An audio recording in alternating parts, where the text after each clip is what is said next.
ब्रजभूमि एक ऐसा पवित्र स्थान है जो सभी को कृष्ण की लीलाओं और उनकी भक्ति के लिए आकर्षित करती है। ब्रज में हर वो भक्त आना चाहता है जो भगवान कृष्ण में अपनी आस्था रखता है। ऐसे ही एक भक्त थे रस खान, जिन्होंने मुस्लिम धर्म के होने के बावजूद ऐसी कृष्ण भक्ति की कि उनका नाम आज भी कृष्ण के परम भक्तों में लिया जाता है।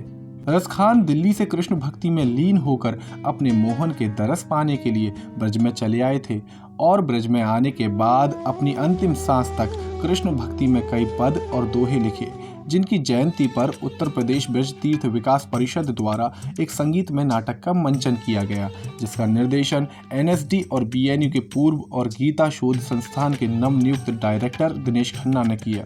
प्रेम, स्नेह, अनुराग और भक्ति, यही है ब्रज का लोक जीवन।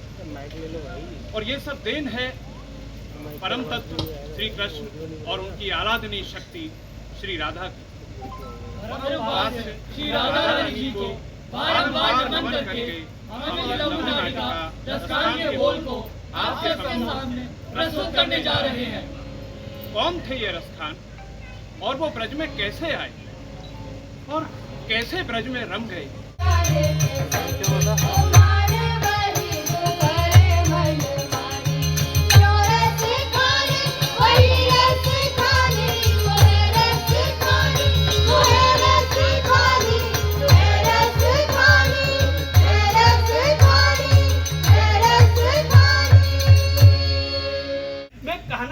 मुझे कान्हा ने बुलाया है। कान्हा ने बुलाया है? हाँ। अरे क्या पागल जैसी बात करता है, वो तुझे क्यों बुलाने चले? हम तो दिन रात उनकी सेवा में रहते हैं, हमसे तो आज तक वो एक शब्द भी न बोले, तो तूने कहां से सुन लिया? अरे वो मेरे भगवान हैं, मैं उनका दास हूँ। बस एक बार दर्शन करने दो उनके, हरगिज़ नहीं। देखो अब मैं रुके से नहीं रुकूंगा, क्योंकि मैं बड़ी दूर से आया हूँ। अच्छा? देखो अब मैं यहीं रहूंगा, इस ब्रज भूमि में रहूंगा, यहीं मरूंगा और यहीं जीऊंगा।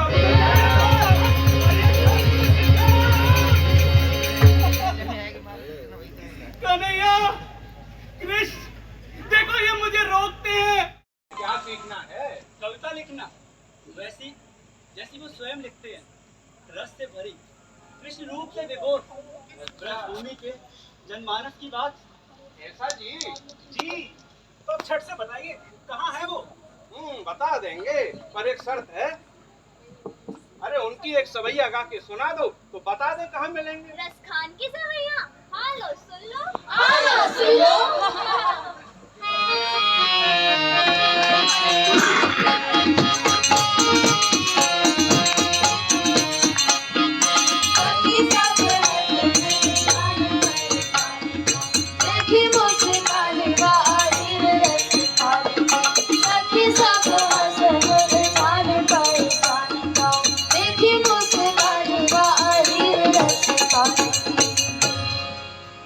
हम समझ गए कि तुम सब रस खान के पट्टे से छेवे के लायक हो।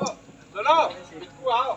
हाँ देखो, यहाँ से जाओ सीधे यमुना किनारे, है ना, और वहीं करी कुंजन में, वनन में, वहीं कहूँ निधवन के नीचे आसन लगाए और काव्य पाठ के बहाने कृष्ण पाठ करते मिल जाएंगे। जाओ, चले जाओ। लो सुन लो, ये बताया है रस खान को। रसिक राज रस खान का पूजत कोयल, पूजत कोयल की, पूजत कोयल की, पूजत कोयल की।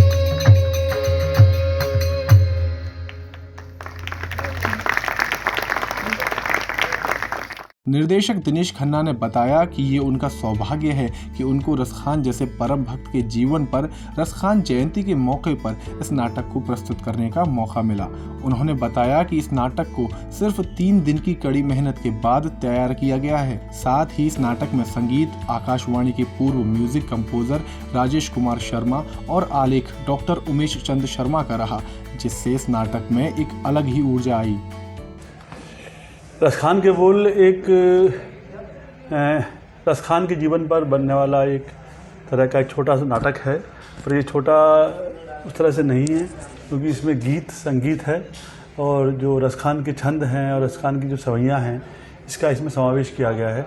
और इसके अंदर मथुरा के, वृंदावन के, कॉलेज के लड़के लड़कियों ने, विद्यालय के लड़के लड़कियों ने इसमें पार्टिसिपेट किया है और यहाँ के स्थानीय मृदंग वादक और संगीत के लोग और हारमोनियम पर और मंजीरे पर, कॉस्ट्यूम पर, ये सभी जो मथुरा वृंदावन में के कलाकार हैं इनको गीता शोध संस्थान और राष्ट्रीय अकादमी के अंतर्गत इकट्ठा किया गया और ऐसा सोचा गया है कि जो महावन में सांझी महोत्सव हो रहा है इसमें अंतिम दिन रसखान पर एक नाटक बनाया जाए, क्योंकि यहाँ पर रसखान की समाधि भी है और उस समाधि के सामने इस प्रस्तुति का होना, इस रसखान के छंदों का गाया जाना, इसका बहुत ही सिग्निफिकेंट महत्व है।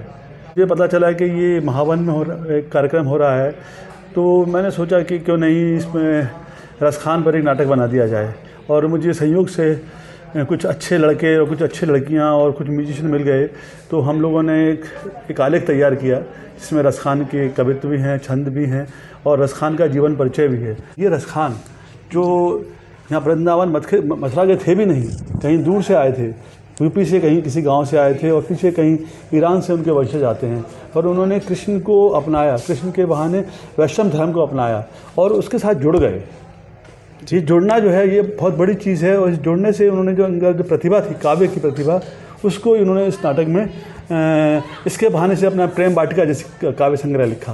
तो इस नाटक को आज पहला मंचन था, पर हम चाहते हैं भविष्य में इसको और भी मंचन हो, इसलिए इसका अभ्यास चलता रहेगा।